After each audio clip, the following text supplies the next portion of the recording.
Na početku današnje emisije vodimo vas, poštovani gledatelji, u Tuzlu. U gradu Soli, ali i cijeloj Tuzlanskoj županiji, broj Hrvata posljednjih se godina drastično smanjuje. Njihovo iseljavanje ne može se svesti samo na tešku ekonomsku situaciju, već ima i političke konotacije. Stranke s hrvatskim predznakom nemaju dovoljan broj predstavnika u županijskim i gradskim vlastima, premda su osvojile većinu hrvatskih glasova. U Tuzli je kolega Silvio Stilinović, kojem želim dobar dan. Kolega Silvio, što se to zbiva s tuzlanskim Hrvatima? Srdečno vas pozdravljamo iz Tuzla, lijepog velikog bosanskog hercegovačkog grada koji uvijek prije svega ističe svoju multietičnost i multikulturalnost, grada koji cijeni svakog svoga stanovnika. No je li baš sve tako idealno i koliko zapravo Hrvati ovdje na području Tuzla i Tuzlanskog kantona dijele sudbinu svih ostalih konstitutivnih naroda, može li se napraviti korak više?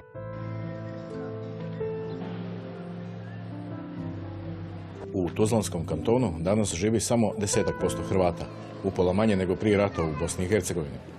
Iako se mnogi iseljavaju u potrazi za boljim životom, odlazak iz Tuzle i Tuzlanskog kantona možda najviše utječe na budućnost Hrvata u federaciji. U Gornjoj Obodnici, na domak Tuzle, početkom ove godine prestaje voziti gradski autobus. Stanovnici tog naselja, Hrvati, sada moraju 3 km pješačiti do prve autobusne linije. Mještani su ogorčeni. Zahvali im se što nas lijepo i smišljeno iseljavaju.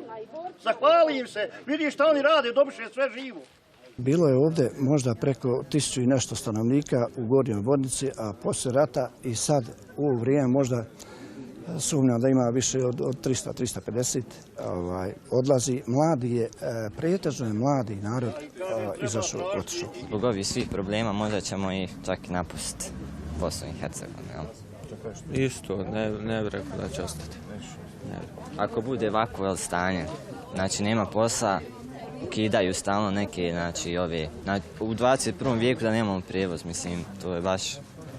Samo 4 km dalje je Drijenča, još jedno hrvatsko naselje. 4 km do Drijenče kao 40 km.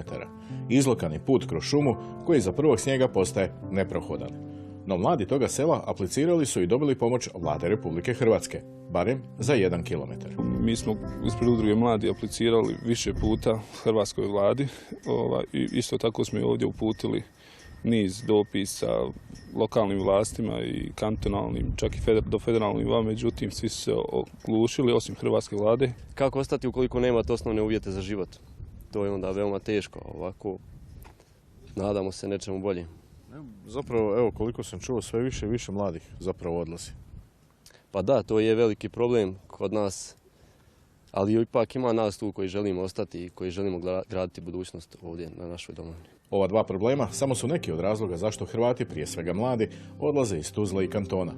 A tako je malo potrebno da ostanu. Što je rješenje problema, pitali smo. Odgovor smo potražili i kod kantonalnog premijera. Mislim da s naše strane, evo ja mogu kazati javno ovdje, bezbedno 1 km asfalta za stanovnike mjesne zajednice Drijenče. Evo, pokušat ćemo da dogovorimo s načelnikom općine Čelić. Mislim da će i oni izaći u susret, da i oni jedan dio te trase asfaltiraju, a pokušat ćemo također razgovarati sa gradonačelnikom grada Tuzla i gospodinom Mavlovićem da se oni uključe aktivno. Uz pomoć Hrvatske, Tuzlanskog kantona, općine Čelić i grada Tuzla, ovaj bi se problem uskoro mogao riješiti. Stoga je ovaj način smjernica i hrvatskoj vladi na koji način zadržati Hrvate u Tuzli. Svaka pomoć koja je došla iz Hrvatske, makar i doista samo simbolična, ona se jako cijeni i ovdje kod hrvatskog naroda jako poštuje. I kažem, to je ono što je možda i važnije od samog iznosa, samih cifara. Nakon samo jednog dana u Tuzli i okolici, neizbježan je zaključak da Hrvati koji ondje žive vole svoj dom i zavičaj. No teško podnose namjernu ili nenamjernu nepravdu. Najveći dio Hrvata živi u selima iznad Tuzle i oko nje. Grad vidiš, a teško do njega dođeš. Kako se sada čini, mnogo je lakše doći do zapadne Europe. No ako svi odu, tko će ostati? I hoće li u nekoj skoroj budućnosti Tuzla i kanton moći nositi naziv multietnički?